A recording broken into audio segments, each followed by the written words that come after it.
Guys, welcome to today's video where we're going camping with Johnny Taco Outdoors. You gotta check out his channel here. Today we're just gonna be testing out some gear, seeing what works, what doesn't, and of course I'm bringing plenty of food and water with us up the mountain. We encountered a closed trail and then quickly found a parking lot with a bathroom just to plan our next route. And we also have Daisy coming along with us, Daisy the wiener dog. Let's go. And like every time I go off-road, I start out with my MORRFLATE system to air down my tires. And I've made one change to these since last time you saw them. I now have the upgraded green air chucks, and these are just to upgrade from the original air chucks to get a better seal on the valve stem. All you have to do is hook up each one of these air chucks to your tire valve stems and open up the main valve on the MORRFLATE and wait for all 4 tires to air down evenly.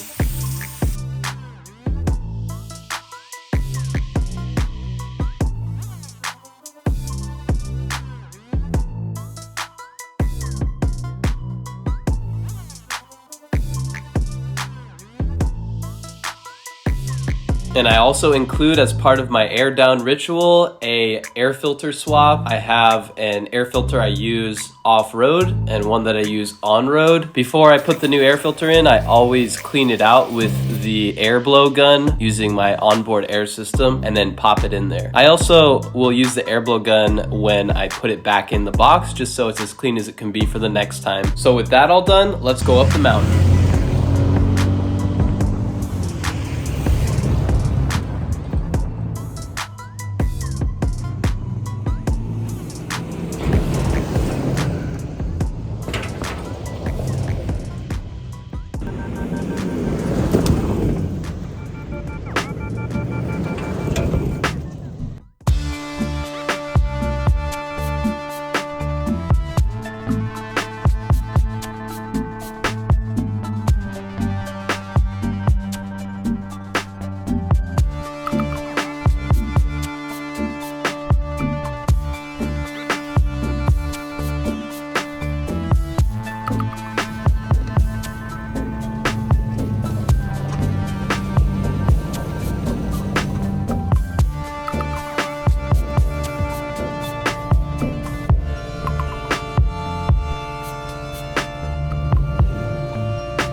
For this little offshoot obstacle, John went ahead and straddled the rut and took the most efficient way up, but I wanted to see how the lockers worked on this, so I just dipped my passenger side wheels straight into the rut to see what would happen.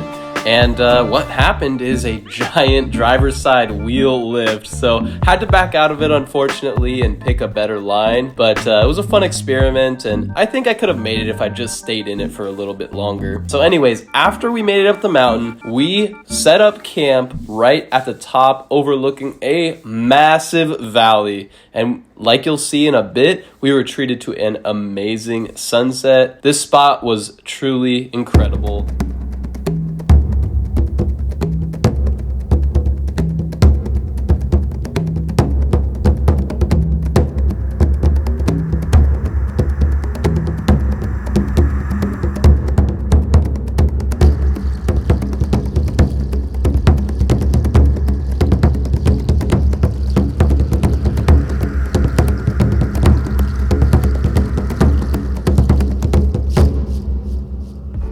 guys, so I set the table up on the wrong side of the vehicle, but this is kind of our area.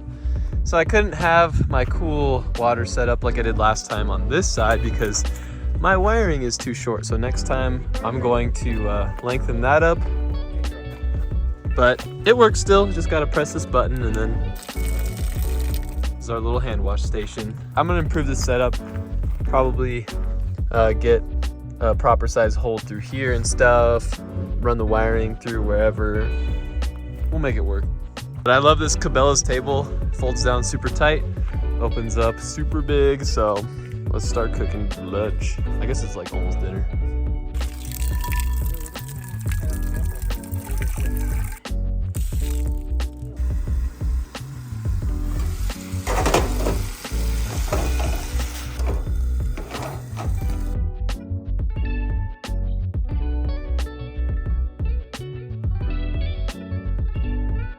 While we were out here, it was the perfect time to test out these camp lights that Olight sent to me. What we have here is the Haloop in green, which has a nice amber kind of ambiance lighting. You have your super bright work light in the Swivel Pro, and then you have the Perrin Mini 2, which is a nice headlamp with a detachable torch if you prefer to use it that way. Now the Swivel Pro and the Perrin Mini 2 are just getting released on the 15th, and they have like a 45% off discount for these, so I would definitely jump on that. I don't really get anything out of that, but if you see anything else on the site that you like, they have a discount code with me. It's Lora, L-O-R-A, like Lexus Off-Road Adventures. So go ahead and get a discount with that if you see anything else you like. I know they have a ton of awesome products on that site, so go ahead and check it out if you're interested. Let's get back to the campsite.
So like I said, I'm doing a little bit of product testing on this trip, and really liking the results of this Swivel Pro light. This thing has like 1100 peak lumens, has a 65 meter throw, and you could pause the video, check out some of the specs on the back of the box here. Several different light levels. You also have a red light, so it's not as intense if, say, you're in your tent and you don't want to blind yourself or your partner in there.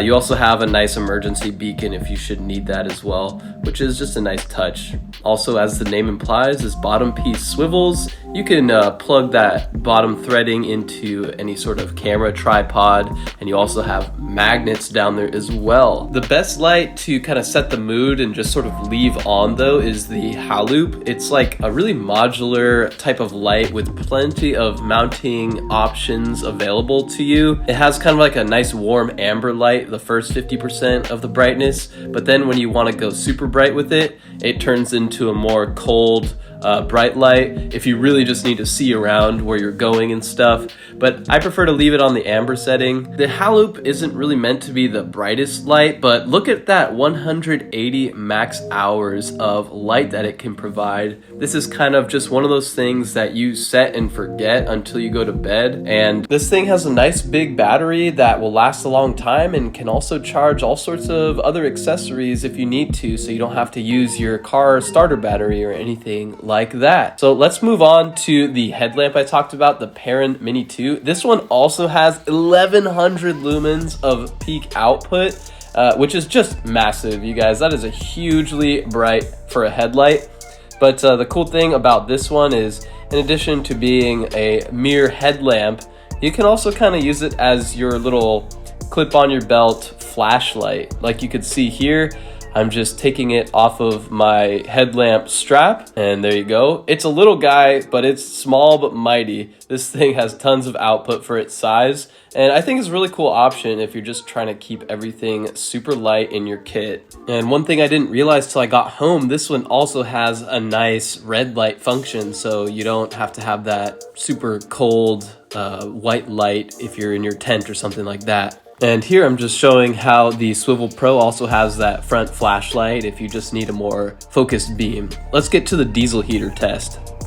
So this is my first overnight test of my diesel heater build. If you haven't seen that video, go ahead and check it out here. Right now, the fuel pump is just priming, the glow plugs are heating up. So it has a bad air fuel mixture, obviously, to start out, so that's why you see the smoke.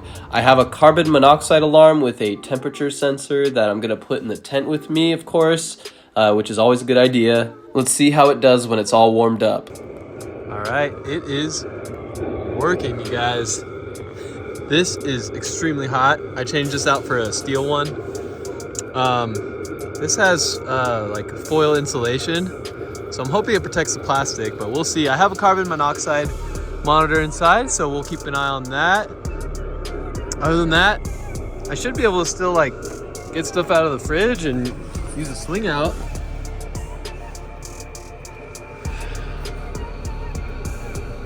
That's how I thought I designed it, at least. I think I gotta pull this guy out a little bit. But, you know, if I need to access back here, like get something out of the fridge, stuff like that. And my battery's at 12.3 volts, so down a little bit, but it takes a lot to start up those diesel heaters. Grab a quick brewski. Let's keep going. This is awesome. The Haloop light is so nice. Like, it'll run for, I don't know if it was like 180 hours, something ridiculous. But you don't have to like think about conserving it or anything. Just leave it out there. And it's like, if you're in California or some other fire restricted state, it's like your little campfire. And then you can have a propane heater going. This thing is a total beast. The swivel, this thing will light up this entire work area. And that's what I was using it for. Honestly, it's so bright. Here. So bright. You guys have to check out these Olight camp lights. We tried turning all of them off and it's seriously dark in this camp spot. It's just nice to have a little bit of light. I don't want to like too much light or whatever. If you're not stargazing or whatever, you want the option to be able to see where you're going, not trip over like these rocks and stuff like that. It's so nice to have good, reliable camp lighting with all sorts of features like these ones have. Like the red light. You're just trying to light your own way and you don't want to shine it too bright. The beacon, of course. And also, you have this magnetic mount on the bottom. You have something metal that you can mount it to or whatever. I don't know if that's enough to hold. Oh, it is enough to hold it. Another good reason to have the Haloop around, like I said, the battery lasts a long time. You can plug into it. My phone is literally plugged in right now, and it's USB-C fast charging. So really nice to have this stuff around. You don't want to drain your vehicle's battery, of course. So, and if you don't have solar, stuff like this is awesome.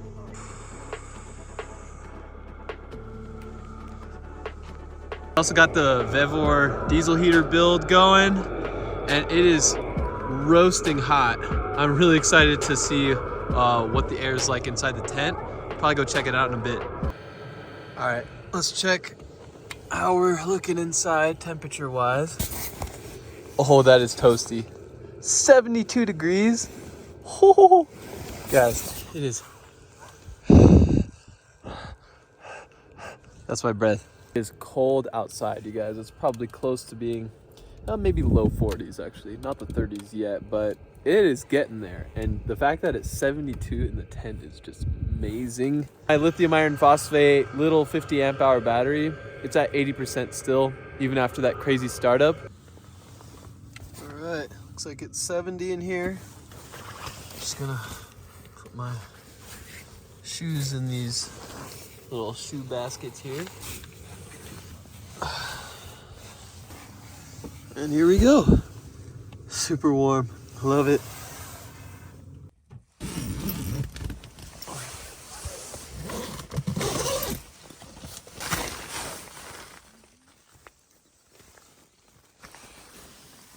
Good morning. Hey, he's up. He's up here. This was my setup. Had the Olight Perrin Mini 2 handy at all times, just in case I had to go to the bathroom and stuff. 43 degrees. There's a reason for that. My lithium iron phosphate 50 amp hour battery wasn't enough to run this through the night. Do need to run the intake up through here as well, so I'm going to do that at some point.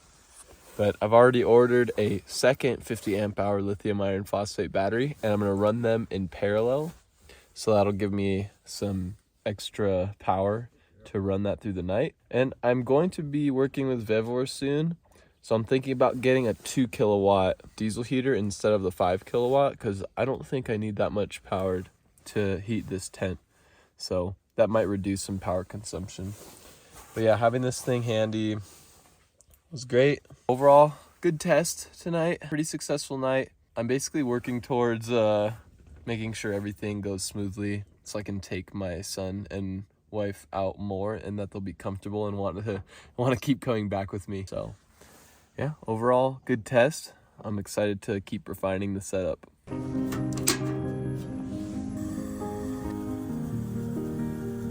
If you don't know, this is a coffee percolator. I think I showed it before.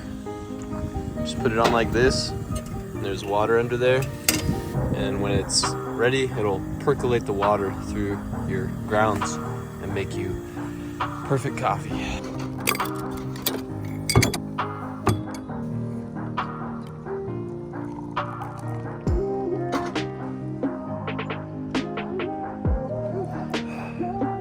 Percolated coffee is awesome. And that's from somebody who drinks espresso every morning. I have a little Breville maker. It's still better, probably because of scenery. So after enjoying a nice egg sandwich with some great coffee and a great man, the best man actually at my wedding, and I was the best man at his wedding as well, and his awesome little dog Daisy, we started heading down the mountain. Before long, I got tired of this tire rub I was hearing on my bumper or fender or something, and I decided it was time to do something about it. You guys watch this channel, you know I love doing trail mods with all the ridiculous money I've invested in tools and stuff. Most recent purchase was a little air tool kit on Cyber Monday. Let's see how it works. So you know I have my air chuck right here. Alright, and then we have power.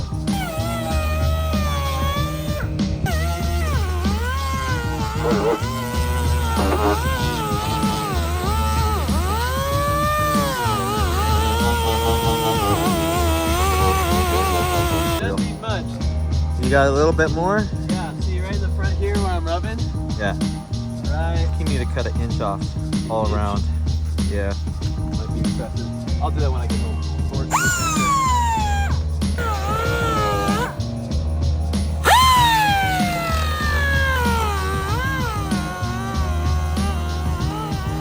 Now, I didn't have very high expectations for this fix. I just wanted to see if I could maybe reduce the amount of times that I hit those spots, but just taking off a few millimeters on either side of the tire there did the trick perfectly. I had no more rubbing the entire time. Now I'm just breaking out the MORRFLATE once more and evenly filling all my tires to about 40 psi because we are at some elevation, and I know it kind of comes down as you come down the mountain. Cleaning out the engine bay of dust as much as I could with the air blowgun and replacing the air filter again. So guys, let me know what you think about all of this camp gear and equipment, and let me know what you think I should improve for my setup. I know there's a couple things I definitely have to take care of before my next trip. I have a stack of content that I need to edit down and make into videos. So thanks for watching. Leave a like, subscribe, all that good stuff, and we'll see you in the next video.